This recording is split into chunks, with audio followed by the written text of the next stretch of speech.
Today we have to listen Kāmacchanda Nivarana, sense desire. Before explaining the sense desire Kāmacchanda, we need to understand right concentration, samadhi. Because Kāmacchanda and samadhi are said to be opposites. In describing right concentration, Buddha pointed to the four jhanas as example for right concentration.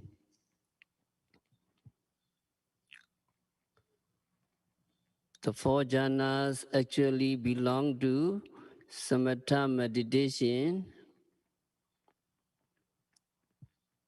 but they can be the basis for vipassana meditation also.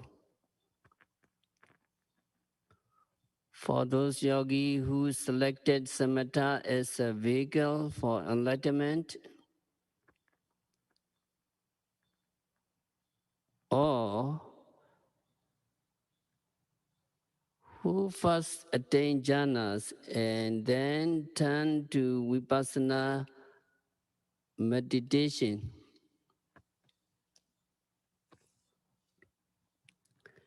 the jhanas can be made the objects of vipassana meditation and thus become the basic for vipassana. But here in Vipassana yogi should understand that momentary concentration, khanika samadhi, is also meant, because without khanika samadhi, momentary concentration, there can be no vipassana, there can be no enlightenment.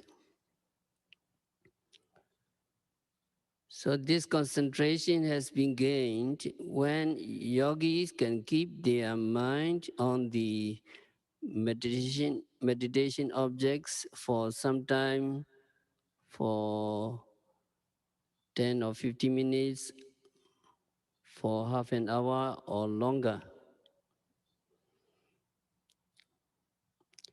There may be very few distractions for the mind at that time, and even when there is a distraction,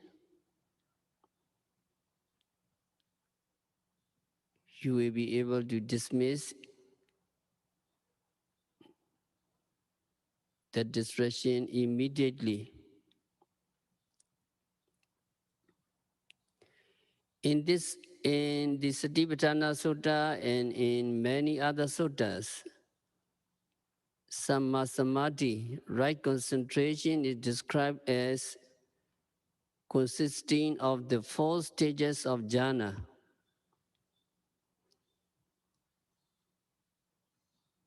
Buddha said, bhikkhus, herein a bhikkhu quite secluded from sense pleasure, quite secluded from unwholesome mental states, attains and dwells in the first jhana, accompanied by initial application and sustained application, with rapture and happiness born of seclusion.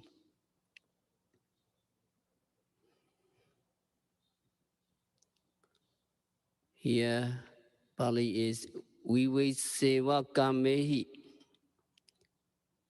Viveseva Kamehi, secluded from sense pleasure. Vivecha Akusalehi Dhamehi, quite secluded from unwholesome states.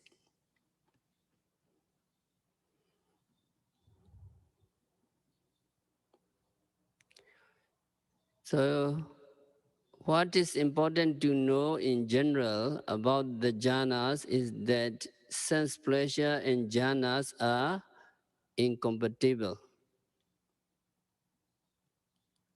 Kāmacchanda, sense pleasures are hindrances to jhanas.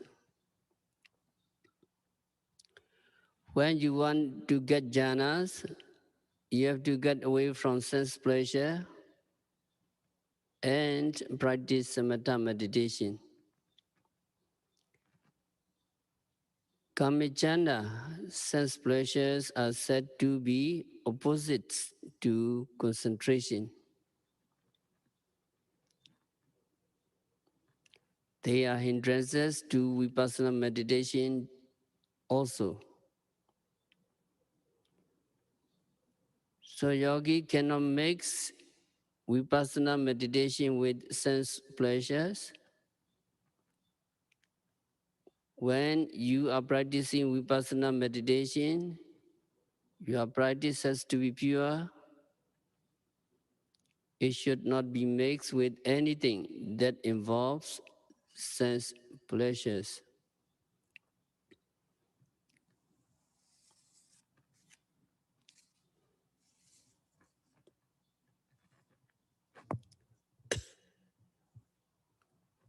When you develop mindfulness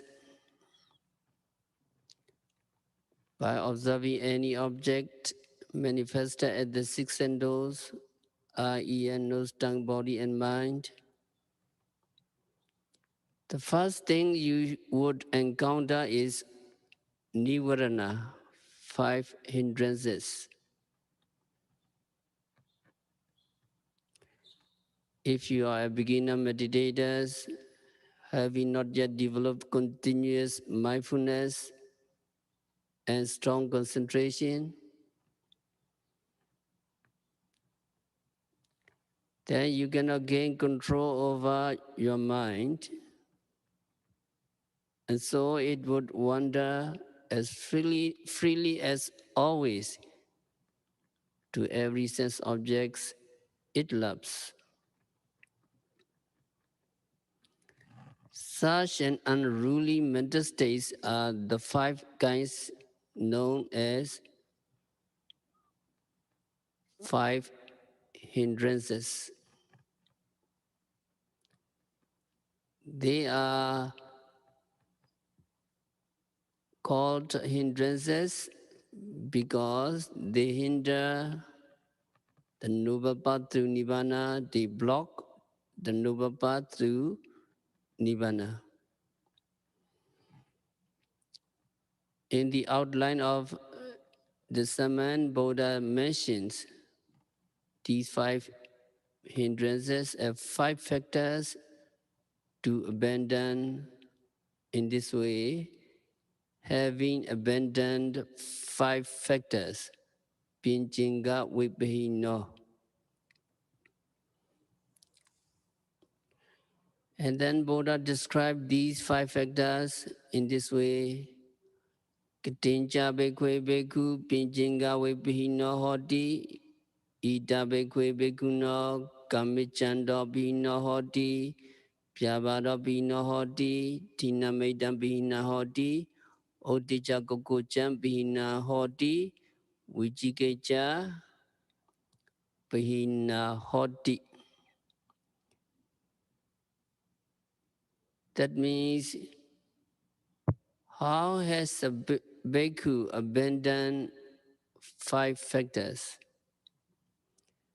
Here, a bhikkhu has abandoned sense desire, ill will, sloth and torpor, restlessness and remorse, and skeptical doubt.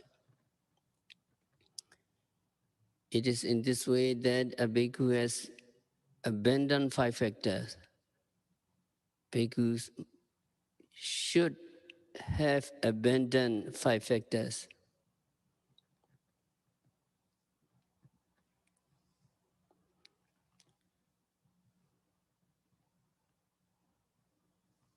So sense desire means that we should take a prompt action to remove sense desire during our meditation.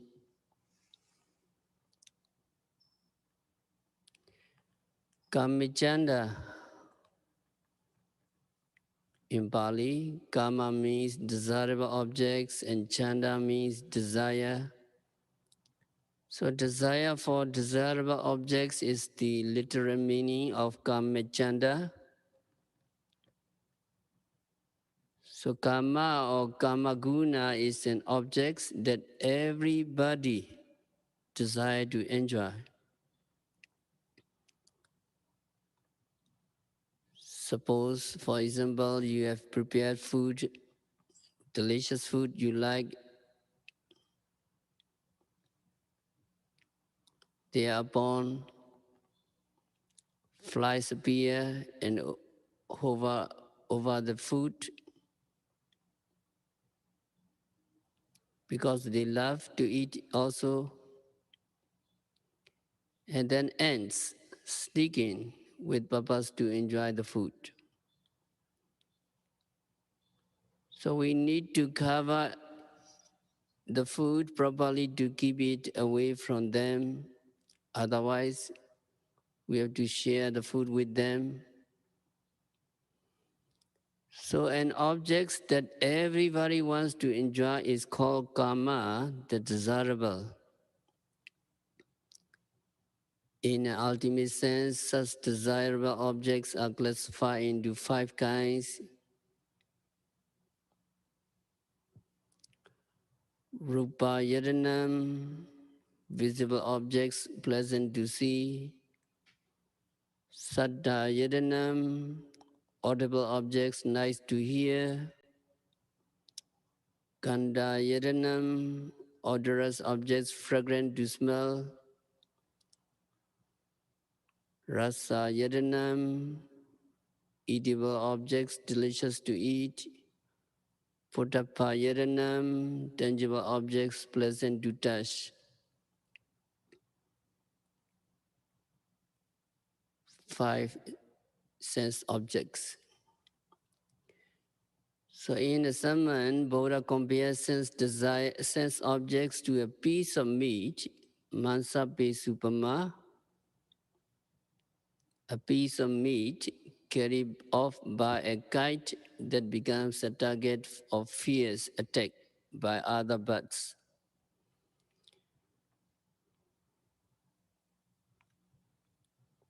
When other birds attack, finally the bird can no longer withstand the attack and has to drop the meat down.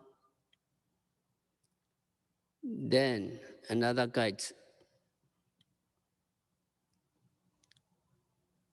come in and it takes away.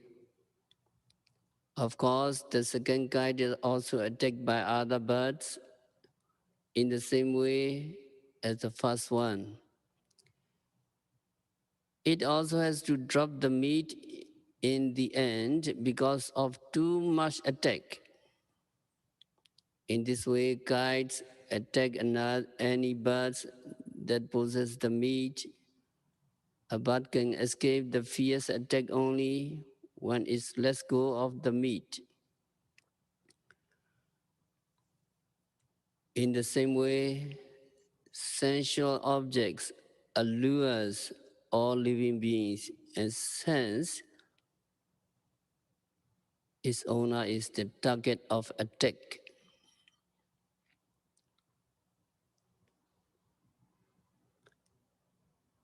If you have one sense object, other people may make attempts to rob you of it, and they will attack you. Indeed, the desirable objects are the root cause of all the attacks between individuals.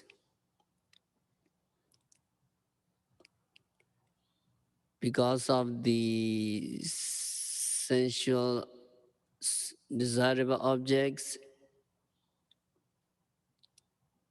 there are arguments between groups. Because of these sensual objects, desirable objects, there are conflict between political parties and between countries. So desirable objects are the root cause of all the attacks. So people who are wise and good-hearted see these defects in the sensual objects and sensual desire and make an attempt to renounce them. However, many people unable to see the defects in them, cherish and get attached to them, make great effort in pursuit of sensual objects.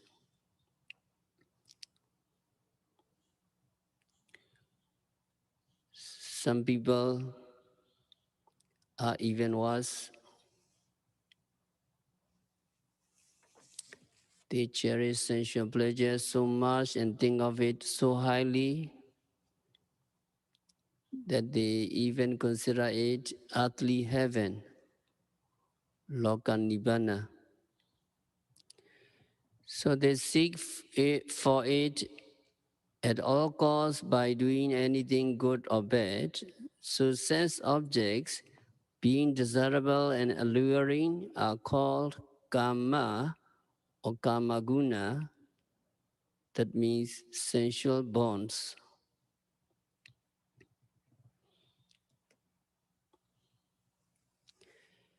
And Buddha compared the sensual desire and its human victim to the dect and the debtor, respectively. So he instructed his disciple to get rid of the sensual desire rapidly, just as the debtor who has to work hard to repay his debt in time. In this regard, we have to remember these facts in this way. Sensual desire means that take a prompt action to remove it. During the time of the Buddha, a debtor had to be very respectful to his creditor. If the debtor failed to settle the debt in time, he had to apologize his creditor in a very humble manner. Even the creditor scolded him. The debtor never dared to say any words or do anything disagreeable to his creditor. This is what happened in olden days as well as during the Buddha's time. So a debtor always has to respect his creditor even though he repays his debt in time, because he may need to get some more loans later.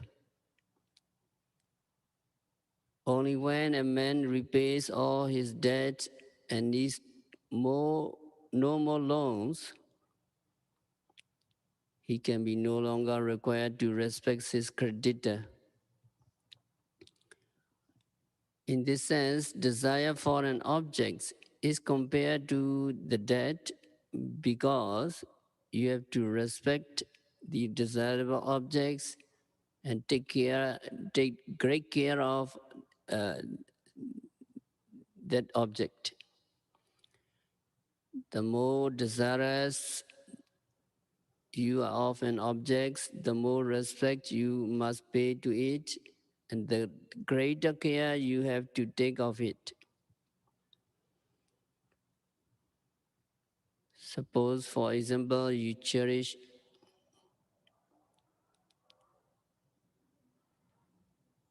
a beautiful clothing. You have to use it very carefully so that you won't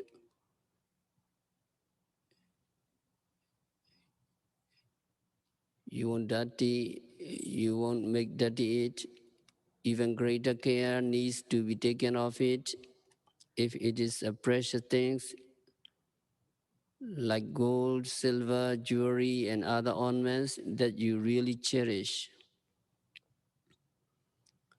you have to keep them in a safe box under lock and key.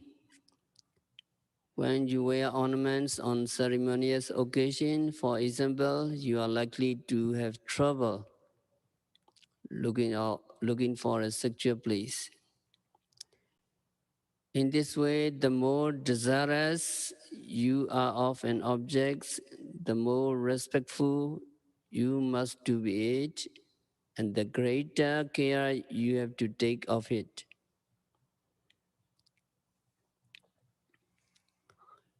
This is a problem related to desire for inanimate things. Such problem can be even worse when it comes to a living beings, such as very good friends, spouse, and child, and so on. Wife and husband, for example, have to speak very carefully. They have to behave very carefully and respectfully so that one would not hurt the other's feeling. The more you love your spouse, the more respectfully you have to treat him or her, not to get annoyed his or her feeling.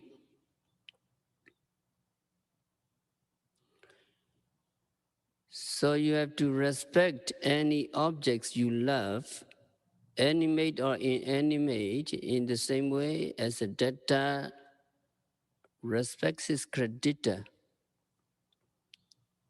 When you are not desirous of anything or any individual, you will become completely carefree, exactly like the one who is free from debt.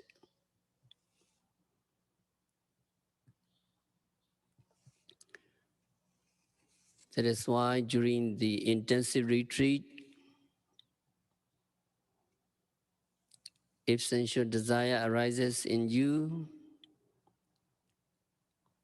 you have to capture the sensual desire, note, desire, desire, desire. You have to thoroughly capture the desire. So it means during the retreat, because it may not be possible for you to note every desire that occurs in daily life when you are busy with daily chores. During the retreat, all you have to do is to be mindful of every phenomena manifested. So you can be mindful of desire whenever it takes place. Note it, desire, desire, desire. Thoroughly capture it so that you can overcome desire. Before your concentration is strong enough, however, you may not be able to overcome it right away, but don't give up easily. Keep noting it as often as it occurs. If you cannot stop it by noting 1 or 2 times, then note it 3 or 4 times, or 5 or 10 times, or 20 or 30 times. Note it as often as it repeats until it no longer recurs in the end. Being mindful means waging a war on mental defilements, kilesa. So don't give up, but keep fighting until you win. It is not just about a theory, but about the facts you have also experienced.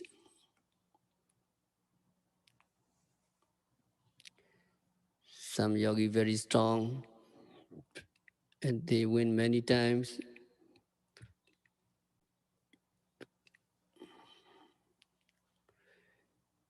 And the desire abandoned by means of mindfulness may not recur even when you reflect the objects that arouse the desire. So mindfulness is the best way of overcoming the mental defilements. In this regard here, the verse by Mahasi Sayadaw is sensual desire means that take a prompt action to remove it. Mahasi Sayadaw said.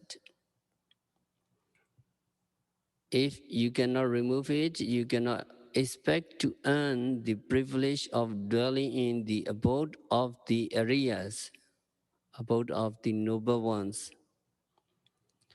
If you are able to note and remove such mental hindrances, you will be guaranteed blissful rebirth after death. On the other hand, there is no such guarantee for those who die with kilesa, mental defilements, still lingering in them. Like residents of a tumble-down house exposed to all kinds of danger, Putujana, an ordinary person, is always at the risk of landing in the four woeful states.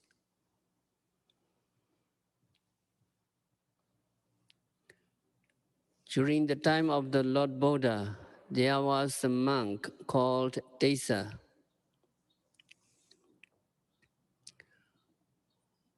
One day,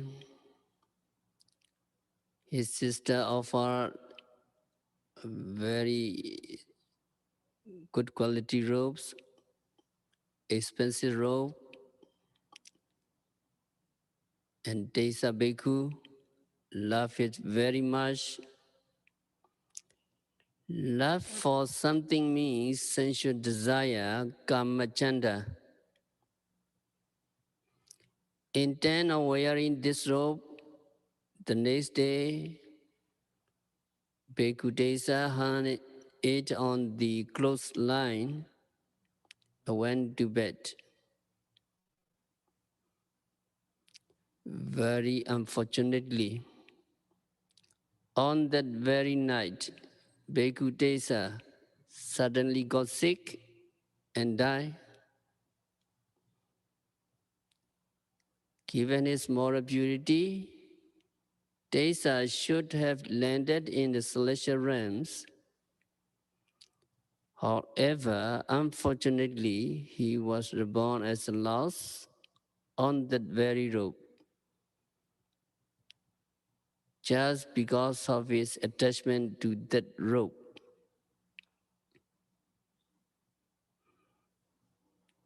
You may find it hard to believe that a human being was reborn as a louse. A monk was reborn as a louse.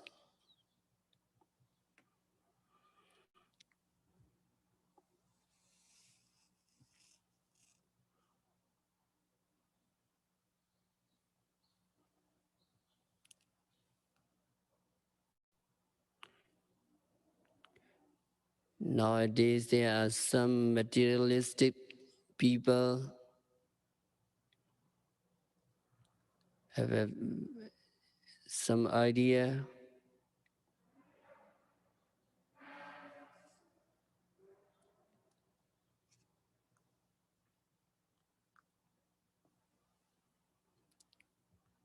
but according to the Buddha's teaching, a being is not a solid form but only a process of psychophysical phenomena, which cannot be defined in size or dimension. In such a psychophysical process, the mind is a determining factor. So in the doctrine of dependent origination, Paticcasamuppada, it says, avijja picca sankhara, depending on delusion, there arise karma formation. Sankara Vicaya Vijnana, depending on karma formation, there arises rebirth consciousness.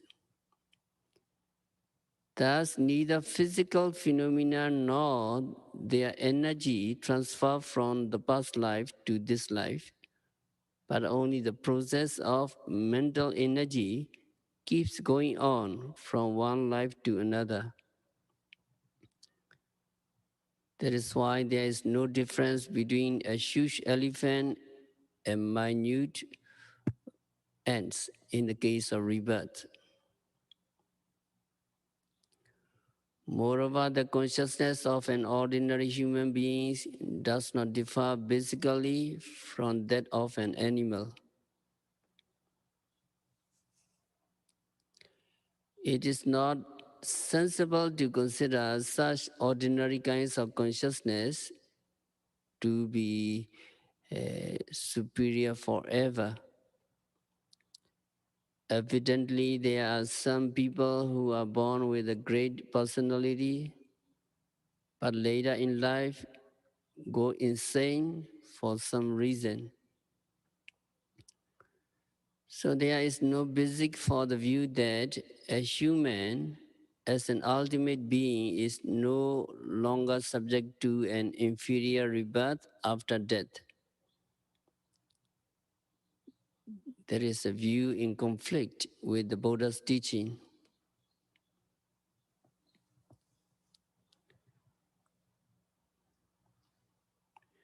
So we should develop our mind. By what? We can develop our mind by nurturing it with saddha, faith, energy, virya, vigilance, sati, and so on. The mental process nurtured in this way would be reformed by itself into the pure or superior moral process in terms of blissful rebirth as a human or celestial beings after death. On the other hand, the mind defies with greed, hatred, evil, etc., would lead to be reborn in woeful states, namely hell, animal kingdom, and hungry ghost kingdom, etc. Of course, this raises a question of how consciousness can reach a far distant place like heaven or hell.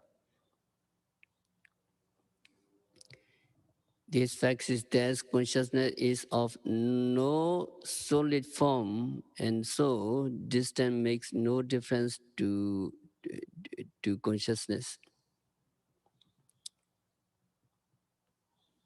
For example, let us say you first think of your back, and then the very famous pagoda in other country.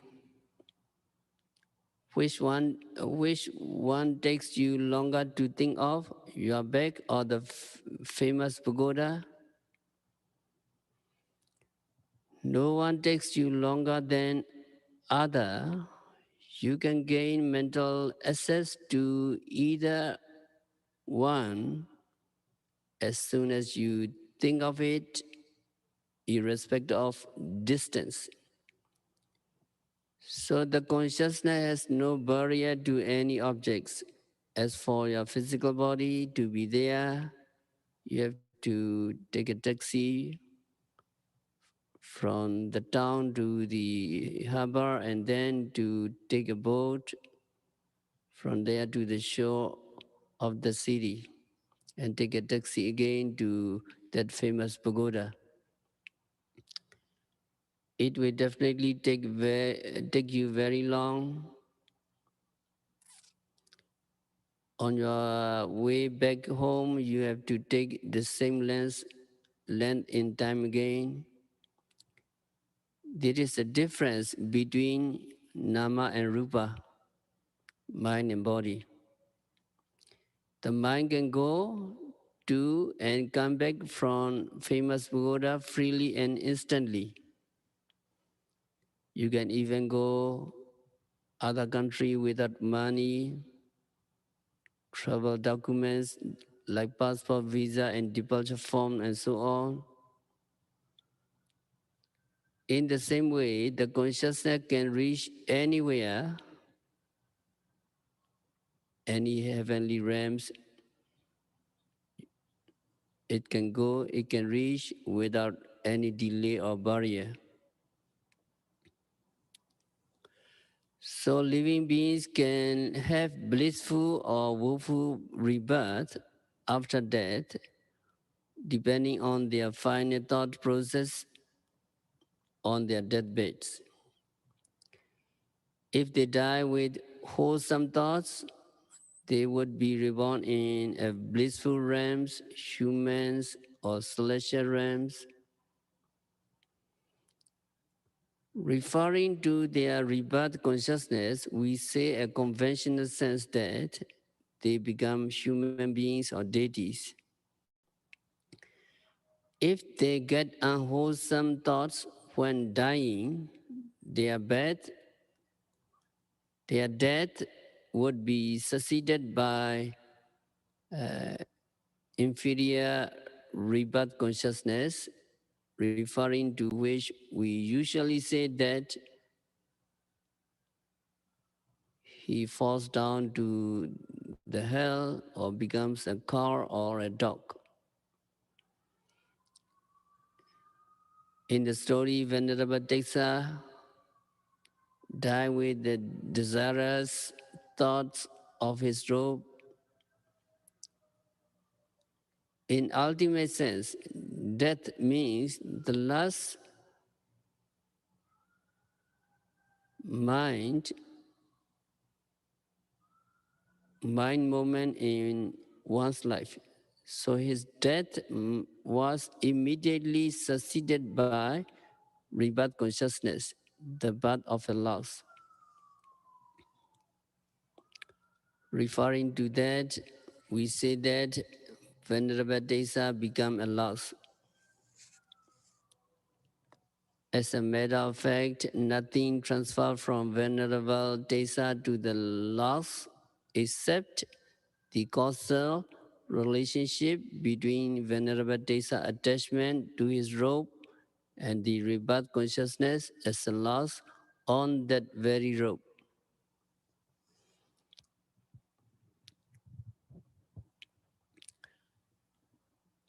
So let us ponder why Venerable Tesa became a loss.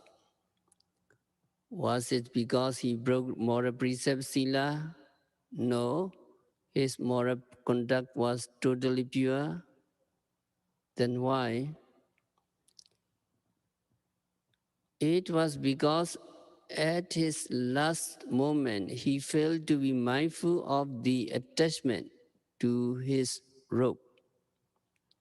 Meaning he was then in an ordinary house instead of in the abode of noble ones.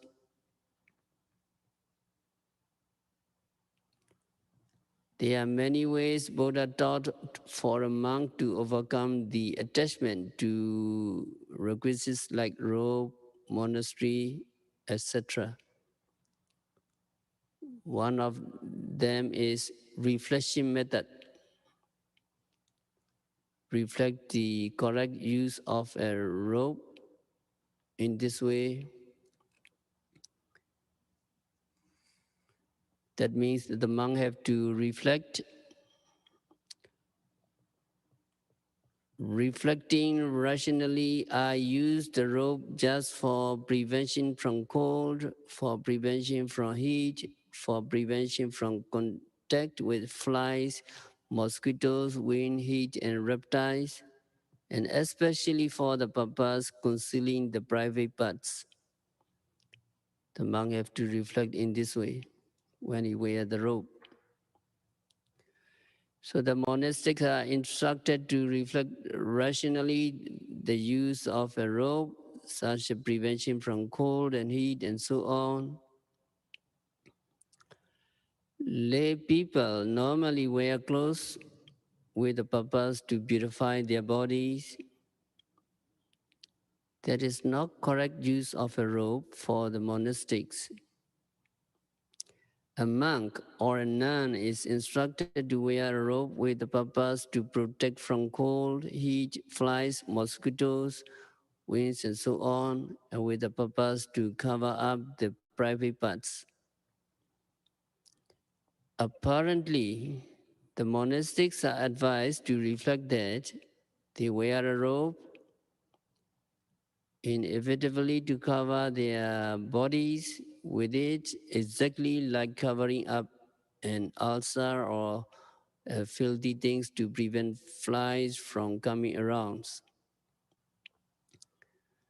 So for the monastics, the aesthetics value of clothes does not matter, and therefore there is no reason for them to be satisfied or dissatisfied with their robe.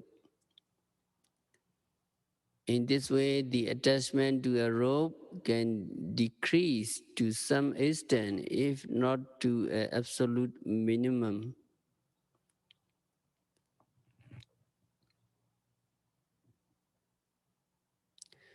So another method to overcome the attachment or sensual desire is to reflect on the repulsiveness of the body, or to contemplate the causality and impermanence of conditioned phenomena. The best method, the simplest method among others, is to develop mindfulness by noting the attachment as long as it persists. Normally, it disappears after a while when noted concurrently and carefully. Even if it does not disappear immediately, you will be safe under the protection of mindfulness in the abode of noble ones, Ariyas. So if Venerable Desa had passed away with mindfulness, he could have been reborn as a deities in the blissful realms because of his virtue, but not as a loss. However, unfortunately, Venerable Desa failed to be mindful of the attachment. In this way, he dwelled in the house of common people, Thuzana, which was exposed to the danger of woeful rebirths. So immediately after death, that monk was reborn as a loss. What a big loss. So in this case, we need to ponder deeply. It was a single robe, something humble, something simple, that monk Tesa got attached to. Yet, monk Tesa got attached to it so strongly that he could not let, let go of it.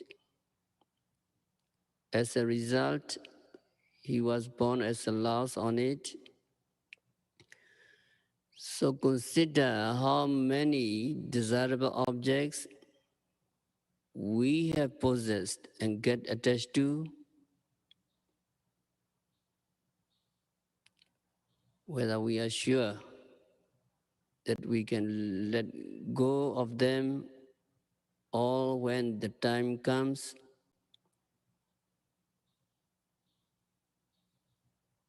when the dying moment. If we are sure we can, then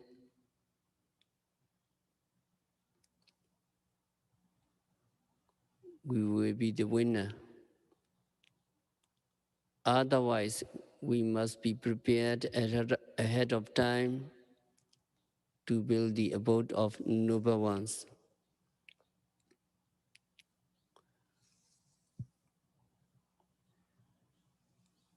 So we will continue Kāmacchanda. Since the Zion is weak, we have to stop our discourse for today by noting every phenomena occurring at the six senses continuously and meticulously, by observing rising, falling, sitting, touching, sense desire, airway, sloth and torpor, skeptical doubt, restlessness and remorse,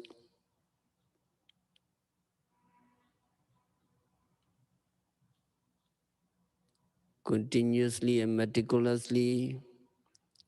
May all yogis be liberated from suffering. May all yogis realize the real peace in the very near future.